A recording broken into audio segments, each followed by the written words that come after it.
भाषा संस्कृतम् मृदुल भाषा संस्कृतम् मृदुल मधुर मनोहरामृततुल्य भाषा संस्कृतम्।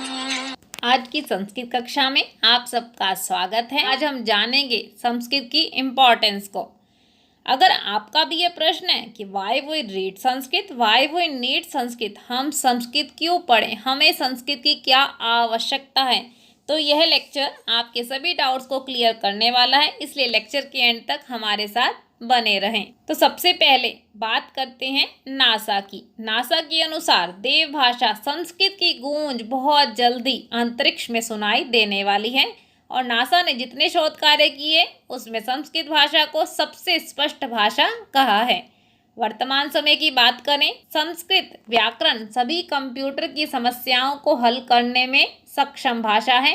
नासा संस्कृत को कंप्यूटर की भाषा बनाने के लिए बहुत से शोध कार्य कर रहा है क्योंकि इसका वाक्य विन्यास उत्तम है और त्रुटि की कहीं पर भी कोई संभावना नहीं दिखाई देती है। इसलिए इस भाषा की वैज्ञानिकता के कारण इसे कंप्यूटर के लिए सर्वश्रेष्ठ भाषा माना गया है। The best language for computer that is Sanskrit.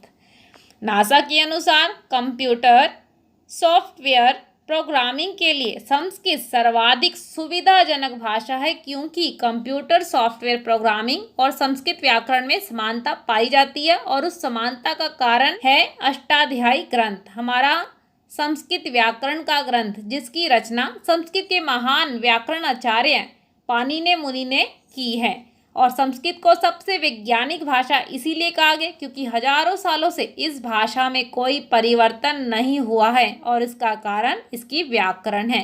Sanskrit कंप्यूटरों के लिए द बेस्ट फ्रेंडली लैंग्वेज है। इसके अतिरिक्त हम देखें तो संस्कृत एक ऐसी प्राकृतिक भाषा है जिसमें सूत्र के रूप में कंप्यूटर के जरिए कम से कम शब्दों में संदेश को भेजा जा सकता है। नासा के वैज्ञानिकों के अनुसार अंतरिक्ष ट्रैवलर्स को मैसेज भेजते थे तो उनके वाक्य पलट जाते थे, इस वजह से मैसेज का अर्थ भी बदल जाता था। उन्होंने बहुत सी भाषाओं पर यह प्रयोग करके देखा। अंत में उन्होंने संस्कृत भाषा में मैसेज भेजकर देखा, तब संस्कृत के वाक्य उल्टे हो जाने पर यानी अपना स्थान बदल लेने पर भी अपने अर्थ को नहीं बदलते हैं। तो संस्कृत वाक्यों में शब्दों को किसी भी क्रम में आप रख सकते हैं, इससे अर्थ परिवर्तित होने की संभावना बिल्कुल नहीं है। ऐसा इसलिए है क्योंकि सभी शब्द विभक्ति और वचन के अनुसार होते हैं। तो चलिए इसको समझते हैं एक एग्जाम्पल से, जैसे अहम गृहम गच्छामि। यहीं पे भी स्थान परिवर्तन कर दीजिए तो इसके अर्थ में परिवर्तन नहीं आएगा। तो देखिए आप, गच्छामि गृहम अहम, गृहम गच्छामि हम, तीनों ही एग्जाम्पल जो है एक समान अर्थ को बता रहे हैं कि मैं घर जाता हूँ। इसके अतिरिक्त नासा ने सबसे बेस्ट लैंग्वेज कंप्यूटर के लिए संस्कृत भाषा है। नासा बहुत सालों से शोध कार्य में रत है और आने वाले 2035 तक ऐसे कंप्यूटर बनने वाले हैं जो संस्कृत भाषा पे आधारित होंगे। नासा ने संस्कृत को बेस्ट कोडिंग लैंग्वेज के रूप में भी कहा गया है क्योंकि संस्कृत एक रूल बाउंड, फार्मूला बाउंड और लॉजिकल लैंग्वेज है और इसी करके नासा ने इसको सर्वश्रेष्ठ भाषा के रूप में बताया है। अब हम जानेंगे संस्कृत की वैज्ञानिक पक्ष को। वैज्ञानिक दृष्टि से अगर हम देखें तो हमारे मंत्रों का उच्चारण मानसिक संतुलन, पॉजिटिविटी, बौद्धिक क्षमता और हमारी मेमोरी को भी वृद्धि करने वाला बताया जाता है। और सबसे बड़ी स्पेशलिटी इन मंत्रों की यह है कि यह मंत्र वातावरण की नकारात्मकता को समाप्त तो करते ही हैं और आंतरिक वातावरण को भी शुद्ध बनाने में सबसे अधिक सहायक हैं। ओम का उच्चारण न केवल मंत्र थेरेपी का काम करता है अपितु चिकित्सक के रूप में भी बहुत अधिक लाभप्रद है। चिकित्सकों ने भी रोगियों पर इन मंत्रों के प्रभाव को अनुभव किया है। अब हम बात करते हैं गायत्री मंत्र की। गायत्री मंत्र हमारे तीक्ष्ण, कुशाग्र, तेज बुद्धि के लिए मंत्र थेरेपी के रूप में कार्य करता है। और वेद मंत्रों की सबसे बड़ी विशेषता यह है कि इन मंत्रों में संस्कृत के श्लोकों में हीलिंग वाइब्रेशन होती है जो मन को तो शांति प्रदान करती है और उसके साथ साथ सुख का भी अनुभव कराती है। वैदिक मंत्रोच्चारण तीनों प्रकार से भावनात्मक, मनोवैज्ञानिक और शारीरिक तीनों रूपों में हमारे जीवन को संयमित व संतुलित करते हैं। क्योंकि मंत्रों में अनंत शक्ति होती है और इनका उच्चारण करने मात्र से हमारे अंदर वो प्योरिटी और पॉजिटिविटी का संचार होना शुरू हो जाता है। मंत्रों की एक विशेषता यह भी है कि यह हमारी संकल्प शक्ति को दृढ़ करती है, हमारी विल पावर को मजबूत करती है। इनके पीछे का कारण है प्रत्येक मंत्र जो है स्वर और व्यंजनों की एक विशिष्ट संरचना है। स्वर और व्यंजन का निर्धारित प्रक्रिया के अनुसार शुद्ध उच्चारण ऊर्जा चक्रों को सक्रिय करने के साथ साथ मस्तिष्क की चेतना को भी बढ़ाता है। इन वैदिक मंत्रों को हमारे ऋषि मनीषियों ने स्वर और व्यंजन के आधार पर विकसित किया है। तो वह हम जानेंगे संस्कृत की आवश्यकता को, कि संस्कृत की आवश्यकता कहाँ है, और ऐसा कहें कि संस्कृत की आवश्यकता कहाँ नहीं है। तो देखा जाए तो वैज्ञानिक और तकनीकी विकास के लिए संस्कृत की बहुत अधिक आवश्यकता है। देश और समाज की उन्नति एवं विकास के लिए, अगली श्रेणी के कंप्यूटर के निर्माण के लिए, प्रबंधन कौशलों की प्राप्ति के लिए संस्कृत की आवश्यकता है। और इसके दूसरे पक्ष में देखें तो स्वास्थ्य की रक्षा के लिए और व्यक्तित्व के विकास के लिए, संस्कृत धर्म ग्रंथों का अध्ययन करने के लिए, भारतीय जीवन आदर्श और मूल्यों के प्रसार के लिए हमें संस्कृत की आवश्यकता है। क्योंकि भारतवर्ष की पहचान उसकी संस्कृति और उसके संस्कारों से ही होती है। इस प्रकार संस्कृत इस दुनिया की सबसे अधिक वैज्ञानिक भाषा है और इसका कारण यह है कि संस्कृत में सबसे कम शब्दों में वाक्य पूरा होता है। कम शब्दों में अधिक बात कहने की समर्थता एक ही भाषा रखती है, वो है हमारी संस्कृत भाषा। संस्कृत भाषा में जैसा बोला जाता है वैसा ही लिखा जाता है और वैसा ही पढ़ा जाता है। यही विशेषता है जो संस्कृत को अन्य भाषाओं से अलग करती है।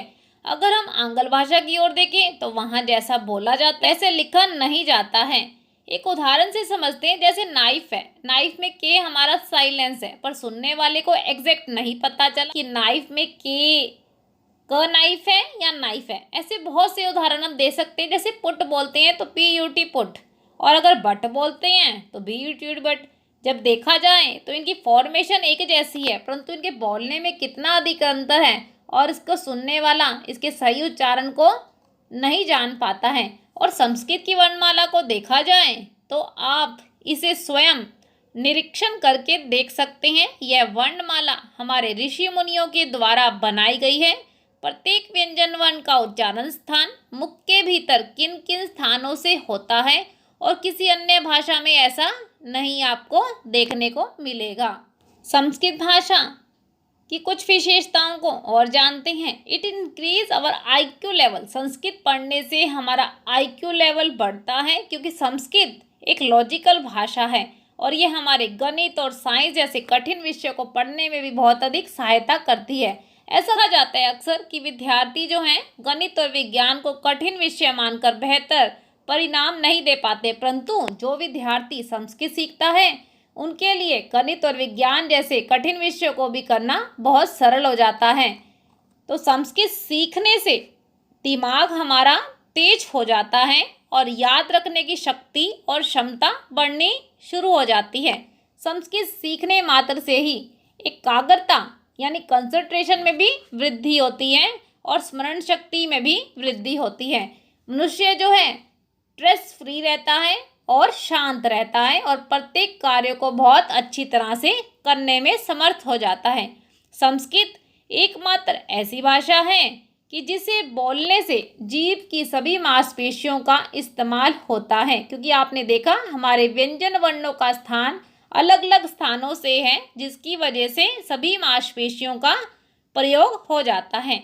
तो यह बहुत से हमारे शारीरिक रोगों को दूर करने में भी समर्थ भाषा है, जैसे मधुमेह, रक्तचाप, कोलेस्ट्रॉल, ब्लड सर्कुलेशन इत्यादि को भी बैलेंस में बनाकर रखती है।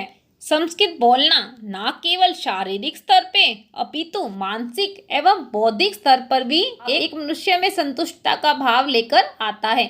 संस्कृत का उच्चारण करने मात्र से ही एक व्यक्ति के गले का स्वर, हकलाहट आदि समस्याएं भी ठीक होनी शुरू हो जाती हैं और कल्पना शक्ति भी बढ़नी शुरू हो जाती है। संस्कृत का उच्चारण करने से शरीर में ऊर्जा के स्तरों में वृद्धि तो होती है, साथ ही रोगों से लड़ने वाली प्रतिरोधक क्षमता भी बढ़नी शुरू हो जाती है। अब हम बात करते हैं दुनिया भर की भाषाओं की, जिसमें से 6,909 भाषाएं हैं और उन सब भाषाओं की जननी केवल एकमात्र संस्कृत भाषा है। अब हम इसके शब्दकोश के बारे में जानते हैं।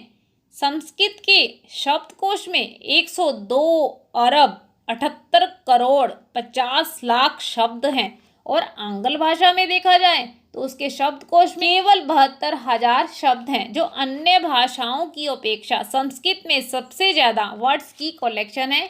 देश विदेश में बहुत से शोधों के अनुसार संस्कृत अन्य विषयों और भाषाओं को समझने में सहायता प्रदान करती है। अगर हम संस्कृत को पढ़ना जान लेते हैं, सीख लेते हैं, तो इससे हम मूल रूप में जो हमारे संस्कृत ग्रंथ हैं, किताबें हैं, उन्हें पढ़ने में भी हम समर्थ हो जाते हैं। जैसे रामायण, महाभारत, श्रीमद् भगवत गीता, चाणक्य नीति, आयुर्वेद आदि बहुत से ग्रंथ। अगर हम ये सोचें कि संस्कृत के ग्रंथों को किसी और अन्य भाषा में लिप्यंतरण यानी ट्रांसलेट करके पढ़ लेंगे, तो आप बताइए क्या यह उचित होगा? रामायण, महाभारत, गीता जैसे ग्रंथों को ट्रांसलेट रूप में पढ़ना और उसके मूल रूप में पढ़ना, क्या इन दोनों बातों में कुछ अंतर है? या फिर क्या हम समझ पाएंगे किसी अन्य भाषा में दिए गए भावों? यदि आप ये सोचते हैं कि इन ग्रंथों को हम संस्कृत भाषा के अतिरिक्त किसी अन्य पाश्चात्य भाषा में पढ़ लेंगे, तो आप स्वयं विचार करके बताइए, क्या किसी ग्रंथ के ट्रांसलेट करके हम उसके पीछे छिपे भाव तक पहुंच पाएंगे? जब शब्द ही नहीं होंगे तो उनकी व्याख्या कैसे संभव हो पाएगी? उसकी एक्सप्लेनेशन हम कैसे कर पाएंगे?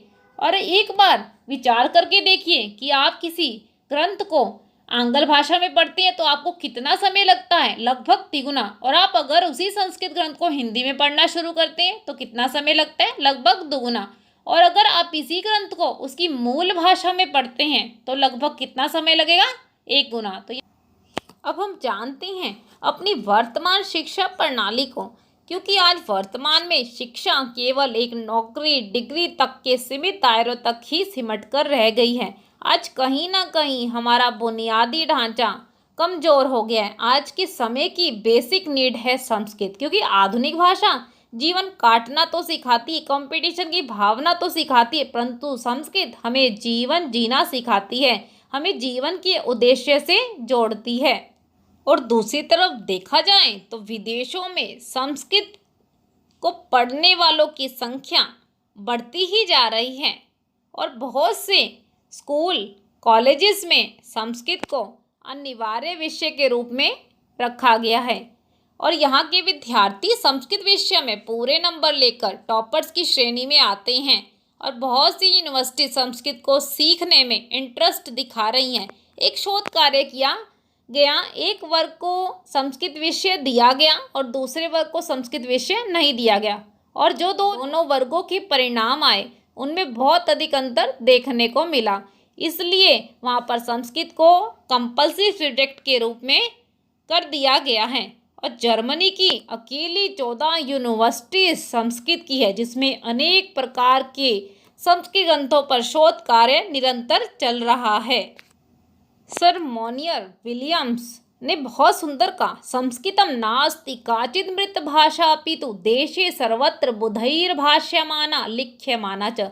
संस्कृत कोई मृत भाषा नहीं है, अपितु यह तो ऐसे अमृत के तुल्य है जहाँ व्यक्ति मानवता जहाँ पर मृत हो चुकी है, मानवता को जीवंत करने में सबसे समर्थ भाषा संस्कृत है। देशों में भी संस्कृत बोलने वाले, लिखने वालों को एक बुद्धिमानों की श्रेणी में रखा जाता है।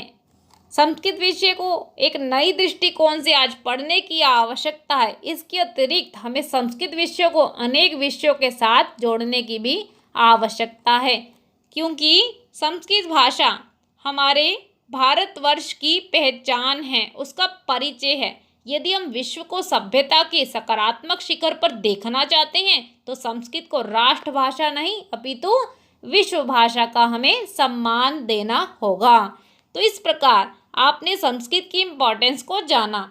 इस लेक्चर को सुनने के बाद आपको खुद पर कितना प्राउड अनुभव हो रहा होगा कि हम 6,909 भाषाओं की जननी भाषा संस्कृत को पढ़ रहे हैं। अभी तक आपने जितने भी फैक्ट सुने ये सभी फैक्ट लॉजिकल हैं, साइंटिफिक हैं, पूर्ण हैं, कंप्लीट हैं, सार्थक हैं। अगर ये लेक्चर आपको अच्छा लगा तो आप इसे लाइक कीजिए, अपने फ्रेंड्स के साथ ज़्यादा से ज़्यादा शेयर कीजिए ताकि वह भी संस्कृत की इम्पोर्टेंस को जान सकें। अगर आपने अभी तक इस चैनल को सब्सक्राइब नहीं किया तो हमें मोटिवेट करने के लिए चैनल को भी सब्सक्राइब करें। तो चलिए फिर मिलते हैं, तब तक के लिए आप सबको दिल की गहराइयों से धन्यवाद। नमो नमः।